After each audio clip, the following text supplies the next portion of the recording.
Karamihan sa mga tao nakalimutan na madami na din ang umamin ng mga artista nag-drugs. Kaya ayaw nila kay tatay. Correct. Pero wag nyo pong idamay yung tao kasi marami naniniwala sa inyo eh. Akala, biruin mo, wala pong kinalaman sa flood control si BP Sara. Kaya at hanggang ngayon wala naman silang ebidensya. Bintang lang po yan, mga confidential fund na yan.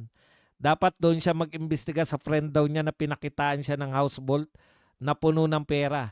Hindi sa Davao. Malaping din expose pero hindi doon na mapunta sa daan ng investigasyon. Eh wala naman talagang ibubulgar yan kasi inimbitahan siya sa Senado. Kung hindi ako nagkakamali, si Marcoleta pa yata nun nung Blue Ribbon nung inimbitahan siya. Wala rin, di rin nagpakita. Si Magalong ba yan pinag-usapan natin, Inday Bidak? Amik, Ruru LJ, Yap, 8-11 January. Good evening, Boss Buds. Dan sa likes, watching from SJDM Bulacan here. Percival, Kochikol. Yan, John. Tama kayo, Sir Badong, Leticia Abergondazado. Nililihis ang totoong issue. Akala ko ba may paninindigan tong Magalong? Akala ko rin eh. Kaya po talaga, kaya lang ganun talaga yung ano natin, no? Pag kayo, umaayon kayo sa mga prinsipyo ng mga Duterte, okay kayo sa amin.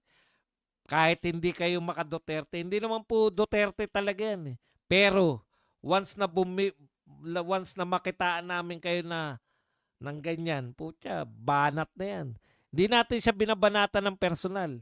Pero, ang hinala ko dyan, nung sinabi ni parang baka sample lang yun yung sinabi ni Claire Castro. O, 'di ba meron kang kontrata sa Diskaya, isa pa lang eh. Tumahimik na eh. Alam na alam po ng mga tao kung paano kayo patatahimikin eh. 'Di ba? Napapatahimik kayo dahil sa mga kumbaga kayang-kayang hilahin yung mga strings nyo. Tignan nyo yung tatlo, si Joel Villanueva. Yan yung pinakamaganda kong halimbawa. Galit na galit. Dahil ang tagal nilang trinabaho, mahal ang binayad kada pirma. Diyan sa may impeachment. Tapos tatablahin nyo lang. Kaya yung tatlong pinakamataas na tungkulin sa Senado, binanatan nila. Binanatan din naman nila yung mga Duterte. Si Bongo, di ba? Binanatan nila. Gusto nilang palabasin na si Bongo ang utak ng flood control. Oh, may nakita ba sila? Bakit? Walang naniniwala. Eh, yung taga-banat nila, sino pa naniniwala kay Trillanes? Yan ang mga wrong moves nyo. Gusto nyong pasamain si Bongo, ang taga-bira nyo si Trillanes? Kapit lang naman yan si Dynasty. Oo nga, no? Sangkatutak po ang congressman na Ha? Papit ka lang daw. Yan. Sabi ni Amik, na-miss lang ni Ridon ang malaking kasilyas niya at minsan tulungan niya. Kaya nga ngayon ko na-realize na yung mga lumulutang dyan noon ay kamukhang-kamukha niya. makapagtayo nga ng restaurant ng suka. Manginginain ka ba mangibabain ka ba magalong? Hanga na sana ako sa iyo. Pag resign mo sa ICI, kain suka ka rin. Wala po akong sinasabi na kaya lang sinuka mo na yung ICI. Ngayon kasama ka ni Azurin. Di po kasi si Speaker D, yung may utos niyang Dolomite, si Martin pa rin daw ang nagkukumpas. Paano palakarin ng House of Representatives? Dami lang yung acting speaker. Wala pong kinalaman. Hindi po namin yan. Kaya lang kami naaasar. Dahil iniinsulto nyo yung mga Pilipino sa pag-imbestiga sa Dolomite, pag-imbestiga sa Davao City, iniinsulto nyo yung mga Pilipino. Alam nyo kung anong sinasabi nyo sa amin? Total, bobo naman yung mga yan. Once na mag-imbestiga na tayo ng Dolomite, makakalimutan na nila yung flood control project anomaly. Paano makakalimutan ng tao? Kada bumabagyo, bumabaha ng todo. At ang dami pong namamatay. Yan po ang pakatandaan nyo. Ang dami po namamatay. Nakakatawa si Magalong, Boss Buds, hindi pwede sa sindikato na medyahan lang nanginginig na. Correct. Yun po yun eh. Kaya dapat talaga yung mga yung mga crime buster, yung mga wala talagang bahid dapat kasi merong ibabato sa iyo eh. 'Di ba? Chis Escudero, Joel Villanueva, Jinggoy Estrada, dinali sila. Mga ICI, ang Ilocos Norte, pinaimbestigahan ni Manong Chavit Singson ng Ilocos Norte sa Davao City nagpunta. Mga kayo. Mga kayo. Sabi ni Leticia, yulol. Mga ICI treasure hunter na pala sila yung Shrine Hills dito sa Davao City. Sa Davao, wala namang problema silang nahahanap. Pagtawanan nyo na lang. Dapat po sa mga taga Davao, i-video nyo po sila habang umiikot para nakikita po ng mamamayang Pilipino. Ipasa nyo po sa mga vlogger. May mga vlogger po tayo ng mga taga Davao o kaya i-post nyo na lang. Mapipick up na yan. Yung mga taga Davao po, sumama kayo sa ICI. Habang naglilikot sila, nag-iikot sila, pakita nyo naman yung mga magagandang proyekto sa Davao City ng mapahiya. Malamang boss ba? Alam nyo kung bakit? May bagyo, di ba? Nag-expect sila, inunahan nila eh, matatalino din eh. Tsakto, babahain niya naman yung Davao, tsakto. O, di ba? Tama nga naman. Kung naroon sila habang baha yung Davao, di ba? Ang laking impact nun. Narito kami. Malamang boss buds may tinatago din yan si Lacson. Parang alam naman na natin yung tinatago ni Lacson. Baha sa Cebu pero andito ang ICI sa Davao. Mabuti na lang Doc Buds at hindi sila tinutuklaw ng cobra doon sa Shrine Hills. Marami bang cobra doon? Malamang boss buds may tinatago. Meron naman. Naalala noong napatalsik si Erap, ganitong buwan din madami nagrally at pagdating ng January, boom, taob si Erap. Hello everyone here. Ako po hindi ko po iba po yung lakad ng iglesia, 'di ba?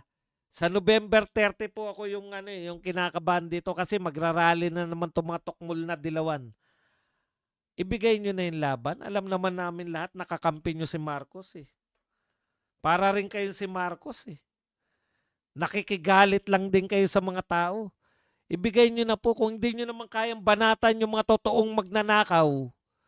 Hindi nyo nga nababanggit eh. Bigay nyo na yan sa mga totoong lumalaban.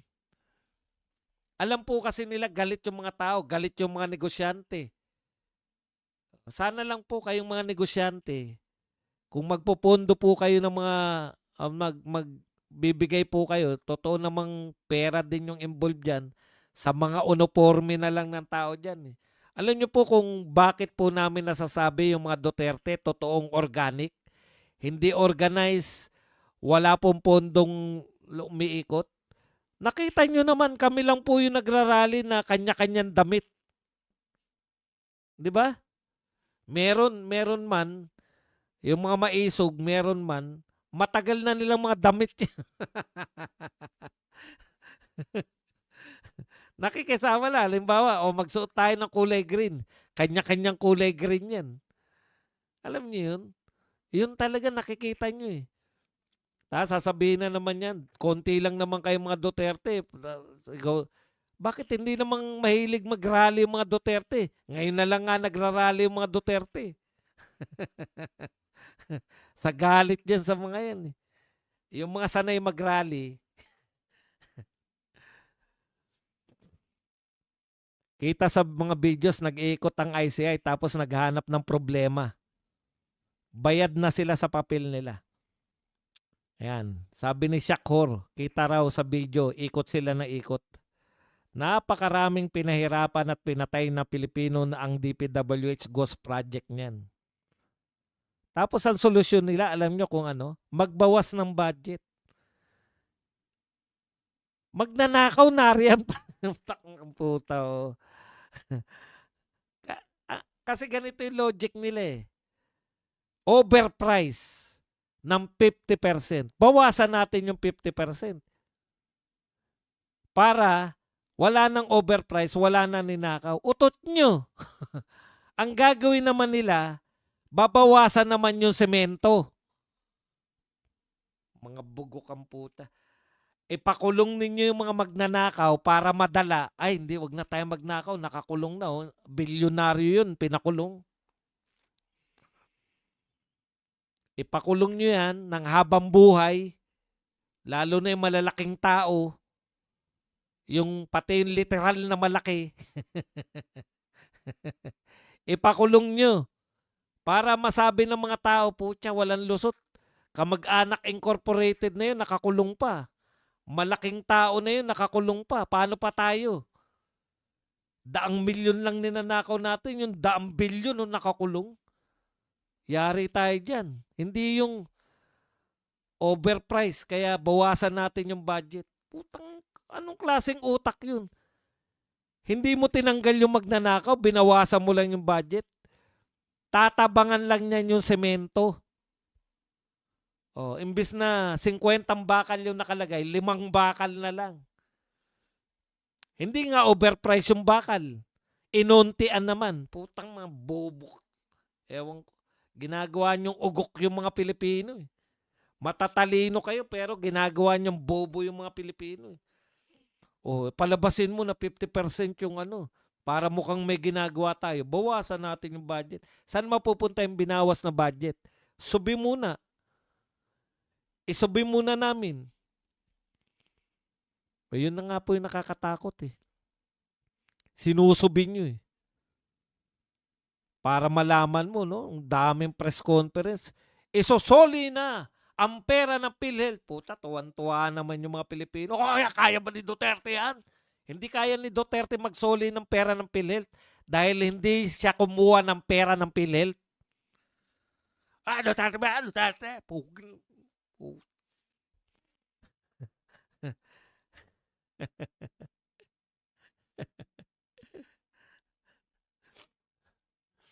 Ang mga DDS, prinsipyo, hindi bayad. Correct. Nakita nyo ba kami na pare-pareho kami ng topic? Si Pambar 4 nagalit dahil sa flood control.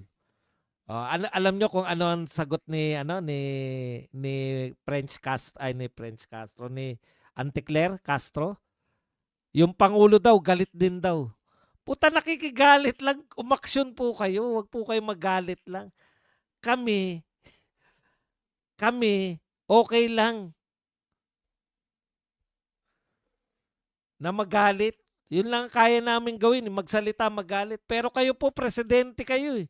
Magagalit lang kayo. Yan si Lacson Bosbad, supplier ng graba at buhangin yan dito sa Imus, Cavite. Sa lahat ng DPWH project, kasama niya si Adbincula na may construction firm din na binulgar ni Kiko Barsaga. Yan. Yung mga nagbubulgar po ng katiwalian, katulad ni Kiko, at saka ng iba pa, yan po yung pinupunterian nila.